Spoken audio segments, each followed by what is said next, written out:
Over 12 million people have used AtmaGo, which is the mobile app in Indonesia, Puerto Rico, Ukraine. And our tagline is Neighbors Helping Neighbors. There was a study that was done by an independent evaluator that looked at what happened as a result of an early warning that was delivered through AtmaGo. And they found that people took action. They warned their neighbors, they evacuated, they protected their belongings, and at a scale of 1 million people, they calculated that these actions resulted in over $100 million in economic losses avoided and over 6,000 years of healthy life saved every year.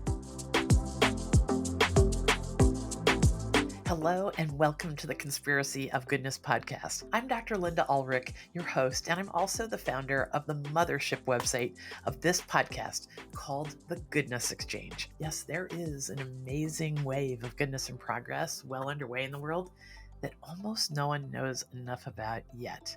But we're filling that gap, and we're going to get right to that today with a wonderful guest, Meena Palaniappan. Meena is a visionary entrepreneur and inventor who is harnessing one of the world's most important resources, neighborliness.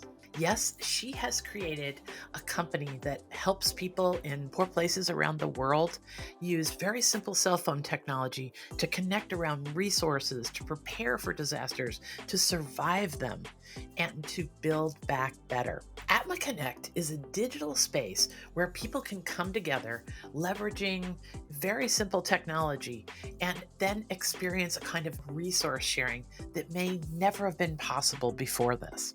Essentially, it's a vast network where any size community, small and large, can get together and exchange ideas and create a powerful support system. And this innovative technology could not be more timely, considering the escalating frequency and intensity of natural disasters. Atma Connect bridges the gap between technology and human need, empowering the users to generate their own solutions in the face of adversity and thereafter. Since its inception in 2014, Atma Connect has been sort of a user-centric approach where everyday people have been able to shape and improve this technology. It just started with the search for clean water, and now they're sharing everything that ingenious people can usually come up with in dire circumstances in a way that is beautifully empowering and bodes well for our future. Neighborliness at scale. This is something to celebrate. Thank you and welcome, Meena Palaniappan. Thank you so much for joining us at the Conspiracy of Goodness podcast. So excited to be here. Well, I got to tell you, I found an article when I first dove into my research about your work. I found this article that was titled Social Networks Matter More Than Bottled Water in Times of Chaos and Disaster. That is a place we want to start today. When I say that sentence to you, what does it bring to mind? Start us with some stories or whatever that brings to mind. Yeah, it's incredible.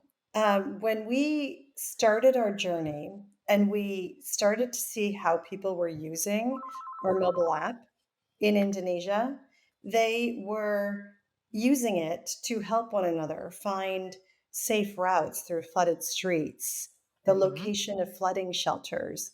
They were helping each other find healthcare, shelter in the hours after disaster.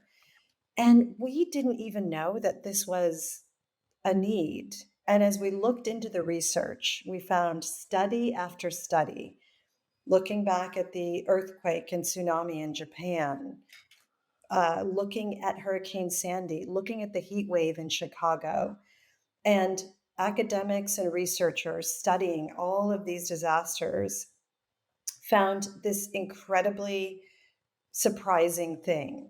Communities that were better connected to one another actually experienced fewer deaths, fewer injuries, and less economic losses in disaster. So it's this incredible finding about the power of social networks, the power of neighbors, because the reality is that when a disaster happens and the roads are washed out or impassable because there's been an earthquake, governments can't respond, Humanitarian agencies can't respond. The first responders are the next responders, and those are your neighbors. They are the ones that are going to save your life, give you shelter, give you health care, share their resources. And that's what we found again and again with our work is the incredible power of those social connections. That sentence gave me goosebumps. The first responders are the next responders. This is what's so extraordinary about your work that I want to come through right from the beginning here is that you're doing neighborliness at scale. Whoever knew? I have to share with people. Wasn't it funny? Mina and I had a pre-call that was supposed to be like a half hour, and we talked for an hour and a half. I'm so fascinated by all that she's doing in the world. But it happened to be the day that our interview with Michael Lewis Wood came out, who is the founder of Front Porch Forum in Vermont. And Front Porch Forum serves two-thirds of the households in the state. And during our most recent disaster, flooding from a hurricane, it was what it was the life force, the tying force that worked for everybody. And when I just thought that was so extraordinary that you and I should talk on a day on a day that that had come out because what you found a way to do is take that same neighborliness and expand it out to involve millions. Yes, yes. We've reached over 12 million people have used AtmaGo, which is the mobile app in Indonesia, Puerto Rico, Ukraine. And our tagline is neighbors helping neighbors, people helping people. And it's so different than what exists out there today in terms of social media and even local network applications. And I think one of our users said it best, Fadri in Indonesia, early in the early days of Atma. He said, all the other social media, it's like ego media. What am I doing? What am I wearing? And AtmaGo is something different. It's how can I help other people? Yeah. And that's what we've been able to achieve at scale is people are focused on and sharing the kinds of things that are going to help their neighbors and improve their communities. So it's that. And there was a study that was done by an independent evaluator that looked at what happened as a result of an early warning that was delivered through AtmaGo. And they found that people took action. They warned their neighbors. They evacuated. They protected their belongings. And at a scale of 1 million people, they calculated that these actions resulted in over $100 million in economic losses avoided and over 6,000 years of healthy life saved every year. I mean, those numbers are just staggering. You know what's good about those numbers? We can they're staggering, but they're relatable. $100 million and 6,000 is 6,000, right? 6,000, over 6,000 health years of healthy life Mm-hmm. saved. And so it's sort of a combination of mortality and morbidity. So Mm-hmm. avoided deaths and avoided injuries and Mm. illnesses. So And you they know what calculate that. what that number actually I'm always thinking about things across the generations, right? So that's just 6,000 of the people were present today, but some of those 6,000 people were young and in their youth and in their prime, and they might have not been here to produce the next Nobel Prize winner, or they might not have been here to, save the neighbor in some other future. Like over the course of generations, that number is really staggering. Okay, so you've talked about how AtmaGo and you've kind of led us into the social media part of this, but writers call you the Facebook for disasters. Yes, yes.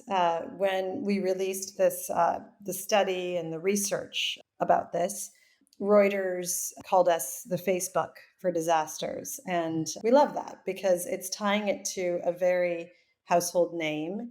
And it's also demonstrating the power that technology can have when Right. used for good.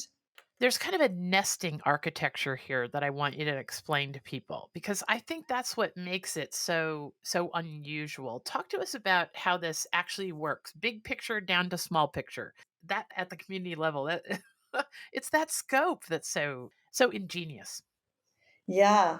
And this is something, so one of the things that I'll say about how we built this is really learning some of the tricks of Silicon Valley giants and using those tricks to create something for grassroots communities and people on the front lines of disaster. And so, two of those methods, one was lean startup, which is that you keep iterating and Yeah. shifting based on what it is people want and need. And the second is, human centered design, really listening to users.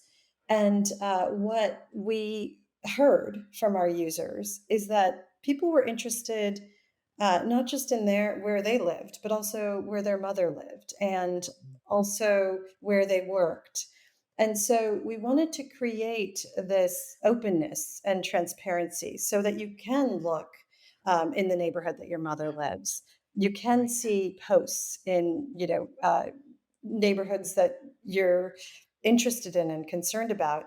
And we created a way that you can look at sort of the smallest level at your neighborhood. You can look at your sub district, your district. You can look at posts and content in larger regions. So it's this nested geographic architecture that enables people to feel connected where they are and also across issues. So we've created Ah, ways for people to connect across common things that they're doing. If they're creating impact in their communities through car free days or through planting trees, that those community leaders can connect across geography to share the brilliant work that they're doing and help one another.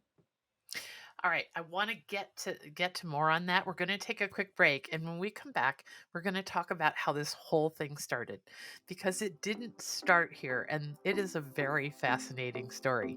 So, we'll take a quick break and we'll be back with Mina. You know how the constant negative noise in our digital lives feels like it's reaching a boiling point? Now, many of us have tuned out the news and social media almost entirely. Well, it doesn't have to be that way. There are newsworthy stories about amazing progress, innovation, leaps in human potential, and wonders in the natural world, and they're just not reaching the top of our feeds. We can have access to this, but none of us has the time or maybe even the emotional stamina to search through all the doom and gloom news to find what's right with the world.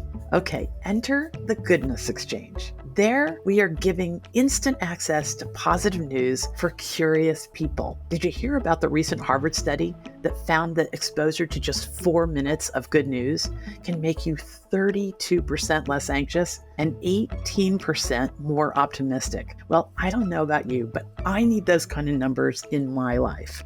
So, if you want to live with more joy and way less fear, it's really simple. First, you join us at the Goodness Exchange. Everyone around the world has the opportunity to access this kind of content. And we've promised no politics for about a decade, so you're safe from all that distraction as well. Second, you allow this new, more positive, balanced worldview to put a spring in your step again. It can change the way you react to your kids, your coworkers, everybody you come in contact with. And the stories we write about can make you the idea person in your circles. These challenging times call for us to wake up and take control of our perspective. The people who use the Goodness Exchange have the ability to react to the harshness of the world much different because they know way more about what's right with the world. And that's a resource. So, subscribe to the Goodness Exchange, our YouTube channel and the podcast, and use this content to live a more expansive worldview. It is still an amazing world out there, and you can be a part of it. Welcome to the conspiracy of goodness. Okay, we're back with Meena Palaniappan and her amazing organization, Atma Connect. And the mobile version is AtmaGo. right? Well, I mentioned before that this is so big and so important in the world, but it didn't start that way. And it's a great testament to how any of us can see a problem and start at solving it and wind up somewhere else entirely and do good all along the way. So, Mina, tell us this story of where you started. You started out simply doing something in Jakarta about water access, right? Yeah, it started even before that. I'm an Okay. environmental engineer, water engineer by training, and I was working in India. I've been working in India for decades on water and sanitation, and just started to see that communities still didn't have water, but increasingly they had mobile phones. Okay. And so I started to think, how can we use this ubiquitous technology to make visible the invisible? These folks that were just not on the map and not receiving the services.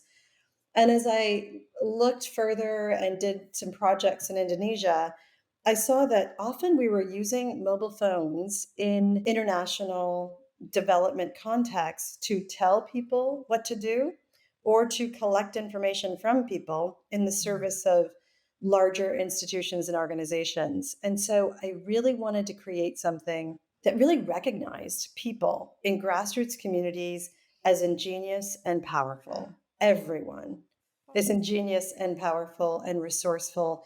And how can we connect them to one another so they can build that power and create the communities they desire? Mhm. And so we started out in Indonesia with, getting all of this advice from Silicon Valley, advisors who said, focus, focus, focus. And so we focused on helping people living in low income communities to share water price information with each other Okay. so that they could increase the affordability of water that they were Mhm. buying from water vendors. But we kept asking folks, how can we make this better? How can we make this work for you and something that you really need? And they said, we'd really like to share more than just water price information with our neighbors. And so we threw away what we had developed and rebuilt and relaunched as a hyper local social network with Okay. this nested geographic architecture so that people could share anything. And incredibly, people started using it immediately in the chronic flooding in Jakarta.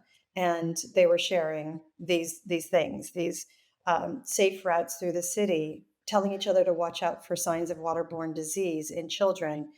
And suddenly we were working in this huge gap in disaster and started to see the power of neighbors helping neighbors in that first to recover to sort of respond to disaster, helping people out of unsafe situations in the days after disaster, helping them get shelter and the resources that they needed.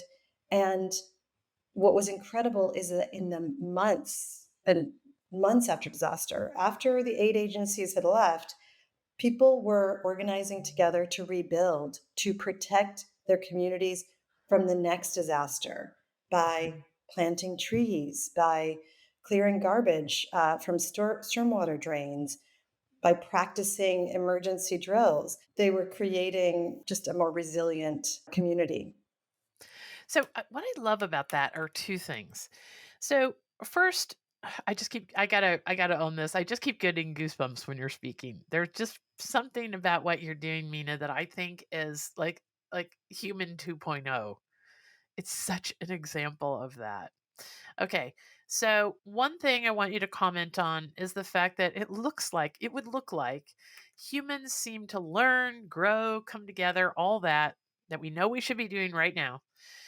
It seems like we need to have a disaster. We need to it's like all hell has to break loose.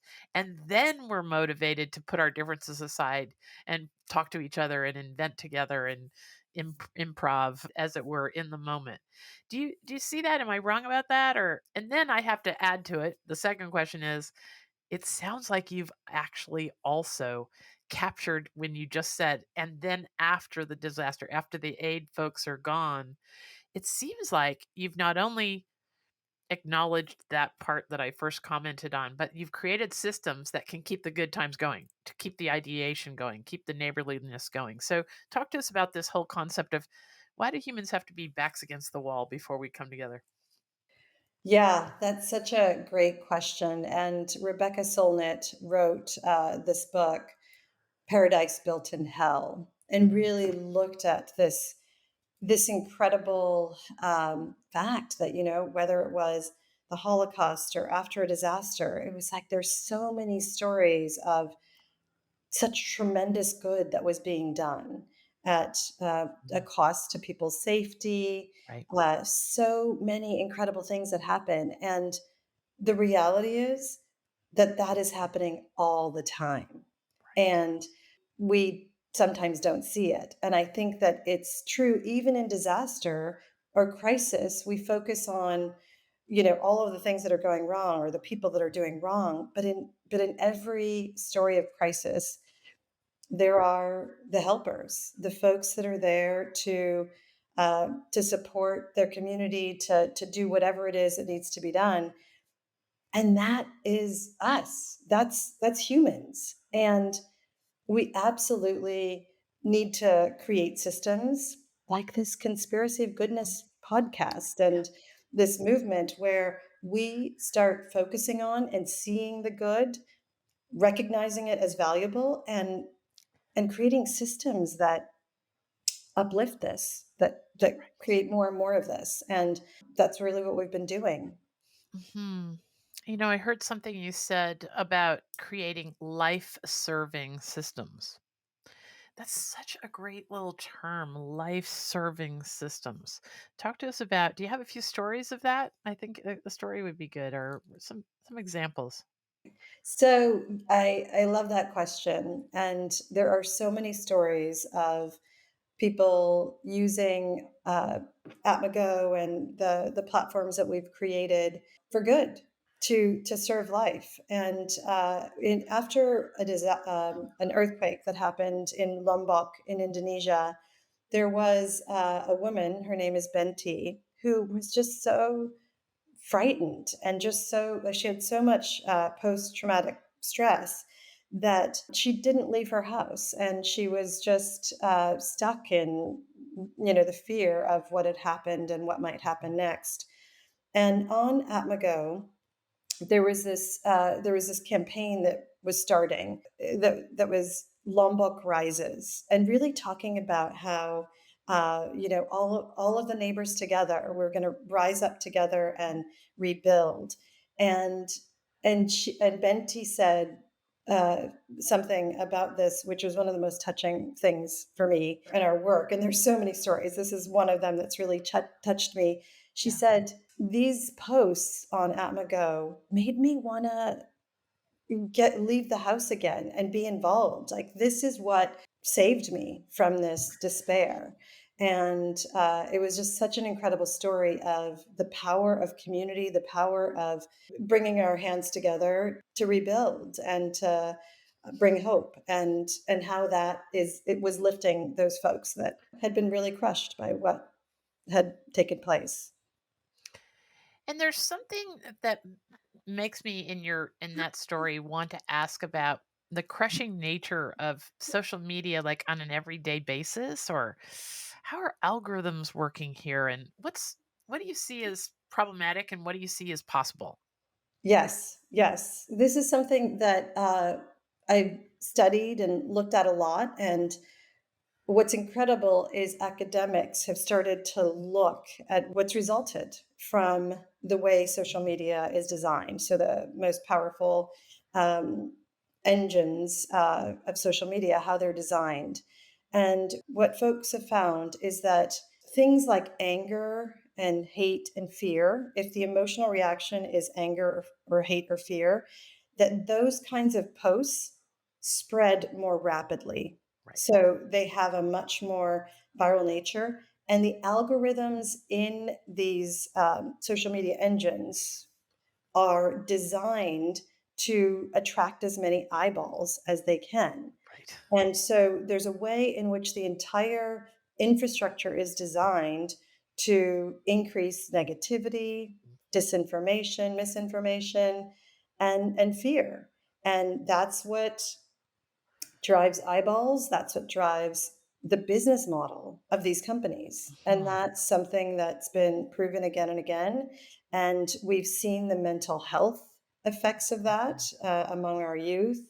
And it's a trajectory of increasing alienation, disconnection, failure to be able to address the kind of biggest problems and opportunities of the day.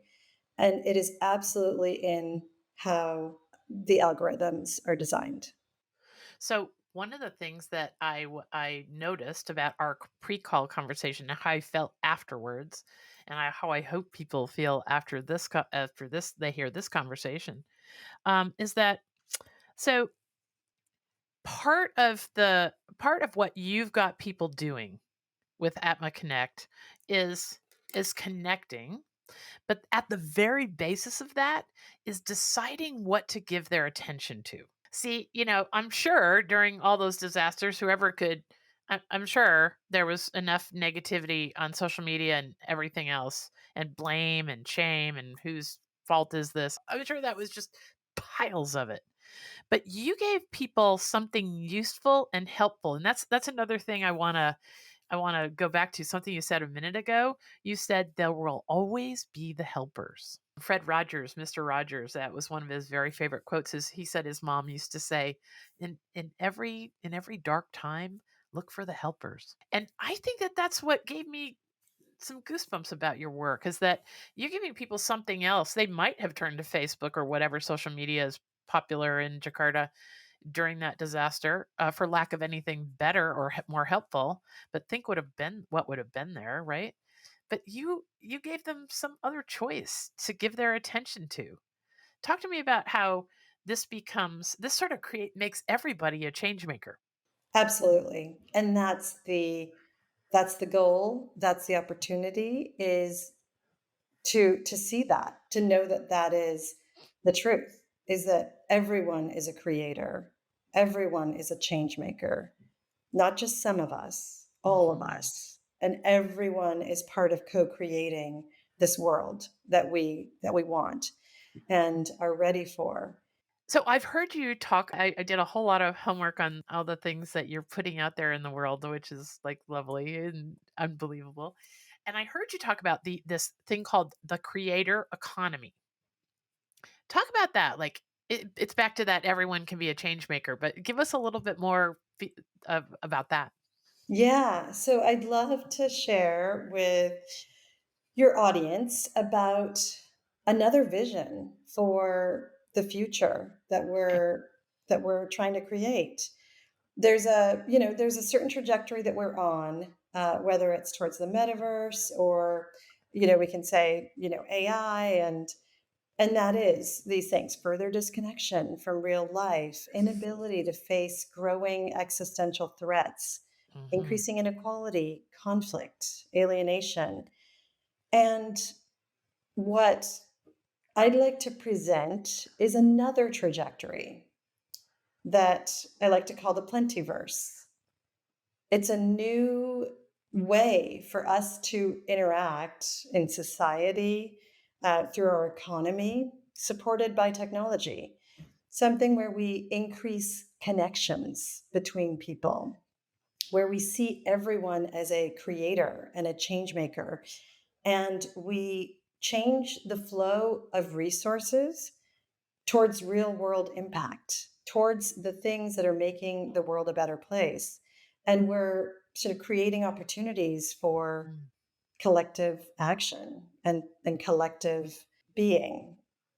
And I think one thing that's really interesting that came to me before this interview is this kind of definition of conspiracy, I which know. is, the title of your podcast.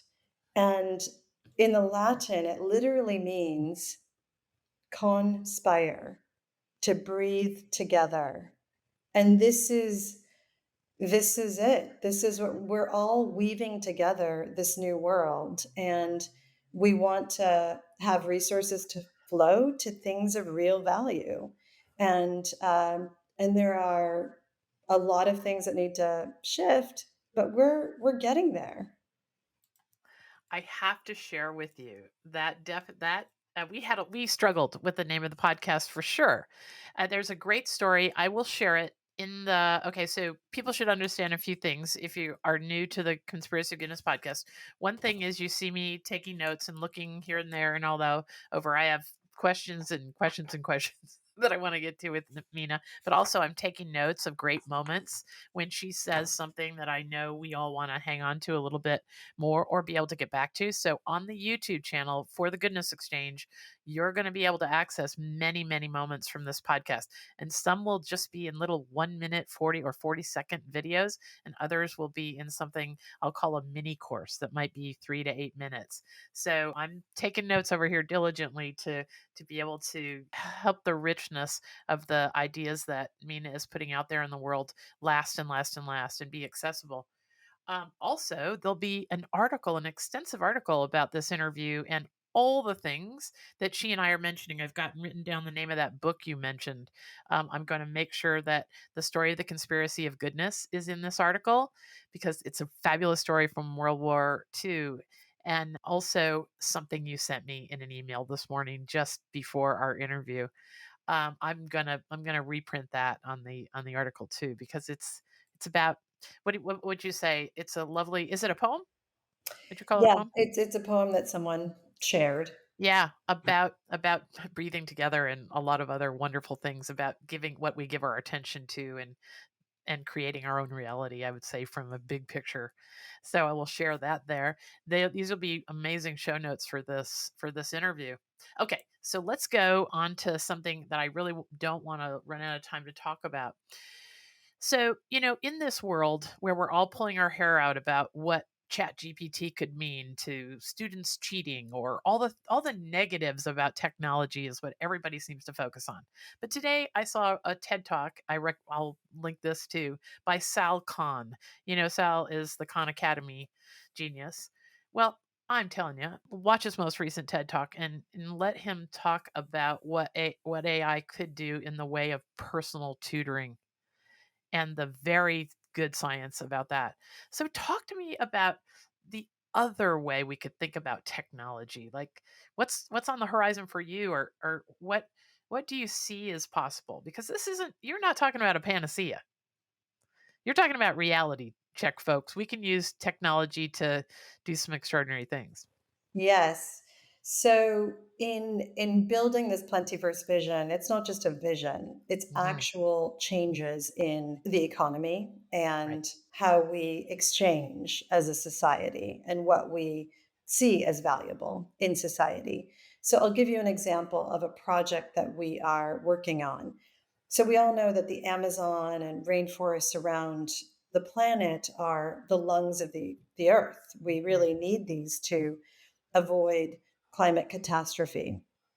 And of the billions of dollars that are flowing in to protect rainforests, Okay. less than 1% of that money reaches people living in forest communities. These indigenous people whose, for generations, have been preserving, protecting, and Mhm. restoring these places.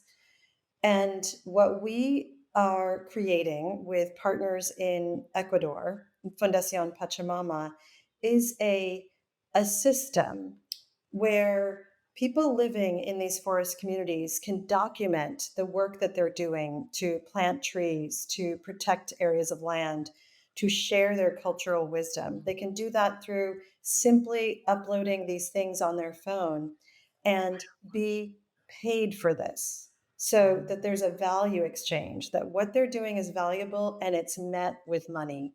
Money is energy in our society. And these people living in forest communities, because they need money for healthcare and education, are forced to do things that are not their traditional ways of life. And so Right.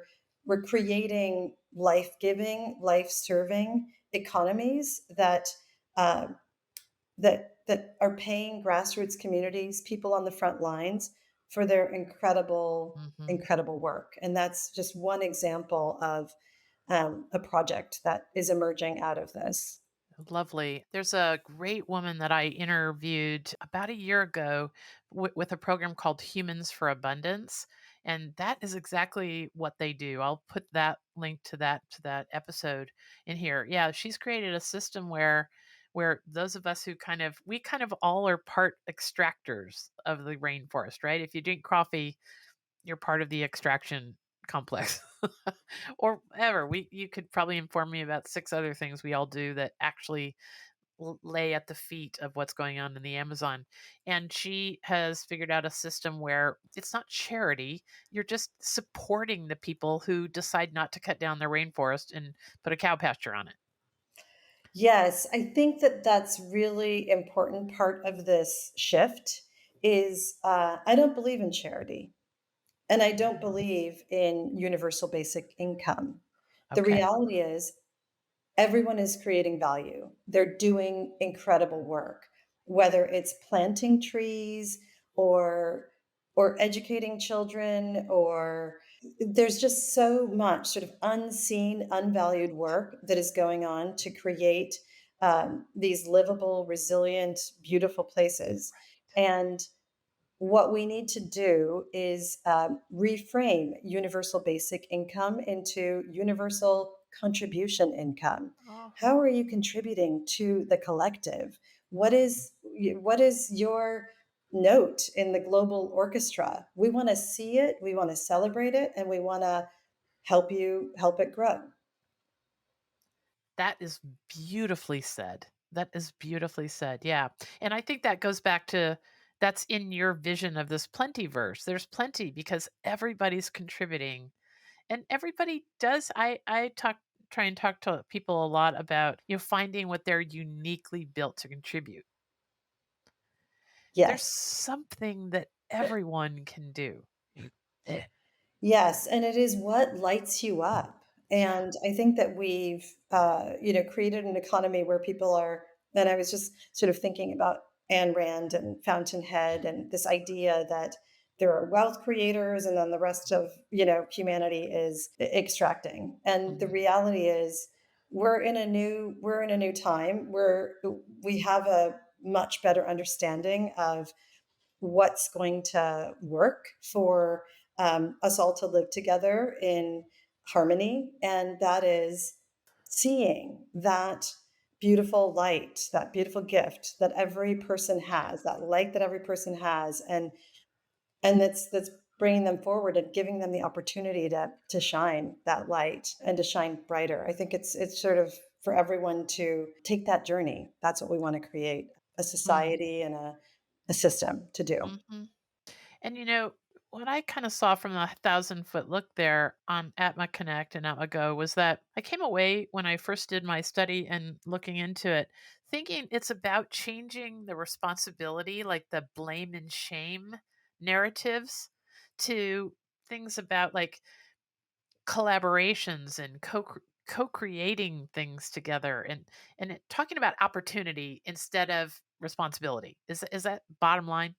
Absolutely. I think that that's huge and so important. I think that there's a way in which, we spend a lot of time criticizing what's not working and, that social media is not creating what we want or this isn't working.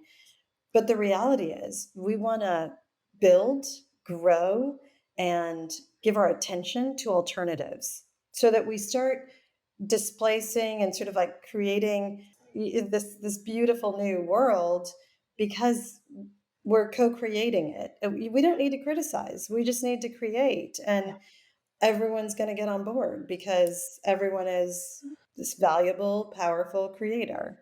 And this is going to give them space to see that and be that. Mm, lovely.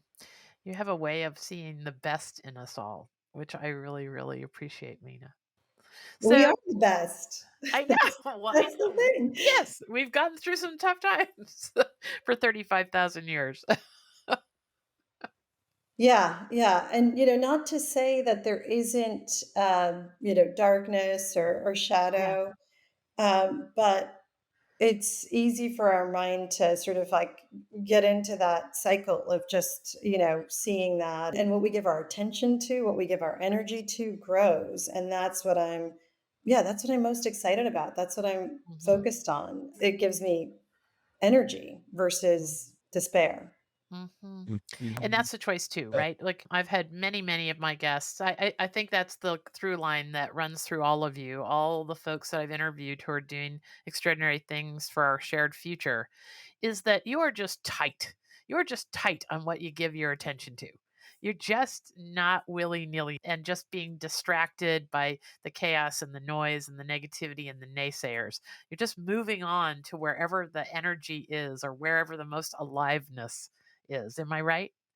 That is right. And that's when we talk about everyone as a creator, it's like finding that thing that is so exciting and fun for you because we're here to play. We're here to create and expand and it's not so serious. It's not like this mission that you have to do. It's not a burden. It's an opportunity to envision and create more fun, more play. Well, as we close here, I want you to talk to us about two things. One, first, what can people do next to help you, or where would you like them to go? Is this something that everyday people in the United States can support, or should know about, or can use? We would love to connect with Okay. everyone here. So www.atmaconnect.org. You can scroll down to the bottom and sign up for our newsletter. And we're always looking for folks that we can journey with towards this future. And so if it's how can we envision bringing Atma and this platform to your community? We're also working throughout the United States as part of our work on environmental justice. So, would love to see how we can support you in, creating more climate just and environmentally just communities and improving the land, air, and water where you live. And yeah, we're really in this conversation about creating the systems for a new world. And so, would love to hear from you. Great. I'm taking good notes here. We're going to put all these connections that Mina just mentioned in the show notes. If this interview had only been 2 minutes long and somebody had just said, Mina, what do you really wish people knew? Like sometimes if you just watch the negative noise news or you happen onto social media and you're just going, what do you really wish people knew? I really wish people knew that you are a creator. You are a change maker. Everyone is a creator. Everyone is a change maker. Not just some of us, all of us. And it's supposed to be fun. And it's that thing that brings you aliveness that the world needs Mm. and is ready for right now. And we are really excited to be working hand in hand with all of you in creating the systems that make all of that possible for all of your brilliance and ingenuity to be seen and become the fabric of this new world. Nina, I've got a smile on my face. My face hurts a little bit from smiling through this whole thing. Thank you so, so much for sharing your ideas with me. Will you come back at some point in the future and tell us about the progress? I would love to. All right, that's what we're gonna do. Got goosebumps again. If you haven't liked or subscribed to the this podcast, the Conspiracy of Goodness podcast, please do that. It would mean so much to me. This we are all. I'll give a call to action to folks. We are all part of what rises to the top of the internet. And if, as Mina says, if we give our attention to what's life giving, to what's progress making and goodness, then that will start to be what rises to the top of the internet. And I hope you'll like and subscribe and review the Goodness Exchange podcast all over the place so we can start to get people like Mina's voices to rise to the top. I hope that all the connections to goodness and progress that she and I talked about today will carry you through your week, and you'll start finding all the joy and wonder that we've been talking about. Thank you, Mina. Thank you so much. It was a All pleasure. right.